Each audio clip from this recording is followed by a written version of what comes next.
할렐루야. 6월 8일 주일 매일 성경 묵상 가이드입니다. 오늘 말씀은 역대상 11장 1절에서 19절의 말씀입니다. 대통령이 새로 당선되고 난 후에 하는 일들을 보면 정부 내각을 구성하는 일입니다. 누구를 각부 장관에 앉혀서 함께 나라를 다스리는가. 이게 매우 중요한 일이죠. 아무리 뛰어난 사람이라도 혼자서 나라 일을 전부 다 할 수 없기 때문에 일꾼들을 세우는 겁니다. 오늘 말씀에 보면 다윗과 함께 했던 용사들에 관한 이야기가 나오죠. 마지막 단락 부분부터 먼저 보자면 다윗의 세 용사에 대한 이야기가 나오는데요. 다윗이 고향 베들레헴, 그곳이 베들레헴이 굉장히 그리웠던 것 같아요. 향수병인가? 내가 베들레헴 성문 곁 우물물을 먹고 싶은데 누가 내게 마시게 할꼬 할 때에 그의 세 용사가 블레셋 군대를 돌파하여 베들레헴 성문 곁 우물물을 떠옵니다. 당시에 그 베들레헴은 아마도 블레셋이 점령하고 있었는 듯 합니다. 왜냐하면 선대의 왕 사울 왕이 죽임을 당하는 게 블레셋과의 전투에서였거든요. 아직은 블레셋이 이스라엘의 많은 땅들을 점령하고 있었던 것 같아요. 이후에 다윗이 전쟁에서 승리하면서 그 땅들을 다 회복하지만 말입니다. 자, 이때에 다윗의 용사, 세 용사들은 자신들의 목숨까지 아까워하지 않고 적진을 향해 뛰어들어서 다윗의 간절한 소원을 이루어 줍니다. 다윗의 수하 세 용사는 이런 일을 마다하지 않는 그러한 용사들이었던 겁니다. 제발 이번 정부에서는 대통령을 잘 보필하고 국민주권 정부라는 슬로건을 내걸었는데요.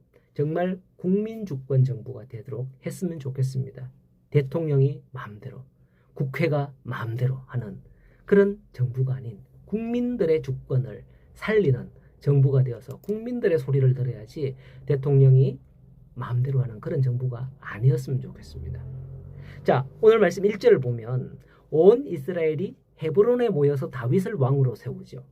이것은 3절 마지막 부분에 여호와께서 사무엘을 통하여 전하신 말씀대로 된 것이다 라고 하는 거예요. 그러면 사무엘을 통해서 전하신 말씀은 무엇이었을까요? 다윗이 왕이 될 것이라는 기름 부음은 사무엘에 의해서 다윗이 기름 부음을 받았었어요. 사무엘상 15장에서 사울이 아말렉을 멸하라는 그 하나님의 명령에 불순종한 결과 사울은 하나님으로부터 버림받고 즉시 사무엘에게 명합니다. 너는 이새에게 가서 그 아들에게 기름을 부어라 라고 하죠. 당시 다윗은 8형제 중에 막내로 나이가 몇 살이었는가 하면 15살. 한 살씩만 쳐더라도 제일 형은 나이가 많잖아요. 당시에는 한 살만 많겠습니까만은 어쨌든 다윗은 8형제 중에 막내 15살이었습니다. 중학교 2학년 정도 되겠네요. 양을 돌보는 목동의 일을 하고 있었죠. 그렇기 때문에 하나님께서 그를 택하여 왕으로 삼으셨다는 사무엘의 선지자의 마지막 말은 믿기 어려운 일이었습니다. 여러분 같으면 중학생의 말을 듣겠습니까? 중학생이 왕이다. 이게 되겠습니까?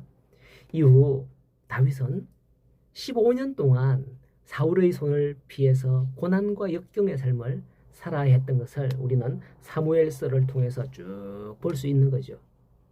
이 모든 것은 하나님께서 다윗을 왕으로 만들어가는 과정이었습니다. 다윗은 그런 과정 속에서 높은 자들과 함께한 것이 아니라 환난당하는 자들, 모든 빚진 자, 모든 그런 연약한 자들, 마음이 원통한 자들, 그런 자들이 다 그에게 모였고 다윗은 그들의 우두머리가 되었는데 약 400명 가량 되었더라라고 사무엘상 22장에 보면 나옵니다. 그런 자들과 함께하면서 백성들의 삶을 보았고 함께 했던 거죠. 여러분, 우리는 이 세상에 살면서 뜻하지 않는 어려움과 환난을 당하게 될 때도 많습니다.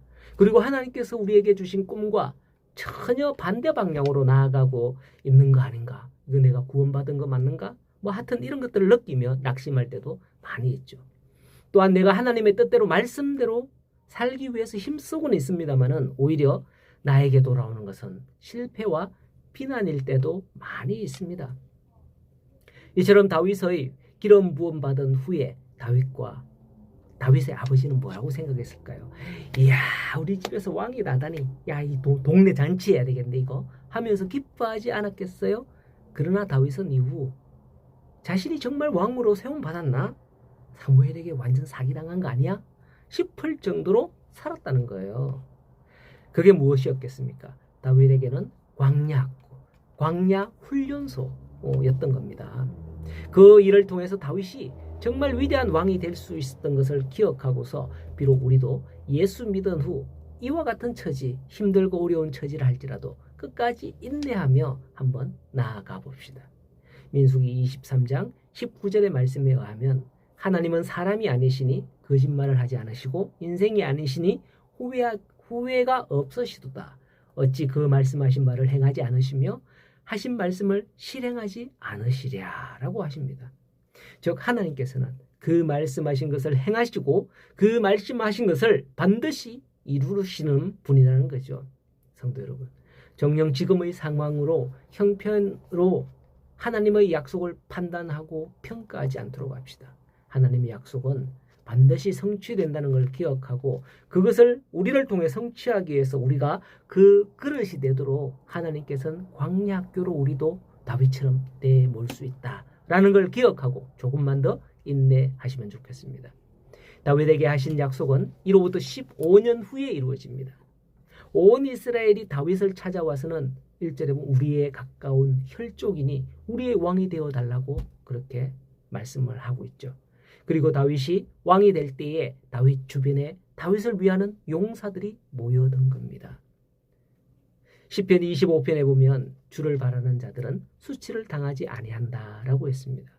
그런데도 우리가 수치를 당하는 것은 하나님의 신실한 약속을 굳게 믿지 못하고 자꾸만 옆을 보기 때문이에요. 그래서 성경은 뭐라 그럽니까? 좌로나 우로나 치우치지 말라라고 말씀하고 있지 않습니까? 우리가 좌로나 우로나 치우치는 게 자꾸 다른 걸 바라보기 때문이죠. 이제 우리가 하나님의 약속을 전적으로 믿고 신뢰하기까지 하나님은 어쩌면 고난의 행군을 계속 시킬지 몰라요. 다윗이 그 모든 훈련을 마칠 때가 되면 하나님께서 사울을 패하시고 다윗을 왕으로 등극하게 하셨습니다. 9절 말씀에 보면 만군의 여호와께서 함께 계시니 다윗이 점점 강성하여 가니라 라고 말씀하고 있습니다. 우리는 어떨까요? 세상 일로 점점 걱정되고 점점 낙심될까요? 아니면 다윗처럼 하나님이 함께 하심으로 점점 강성하고 있을까요?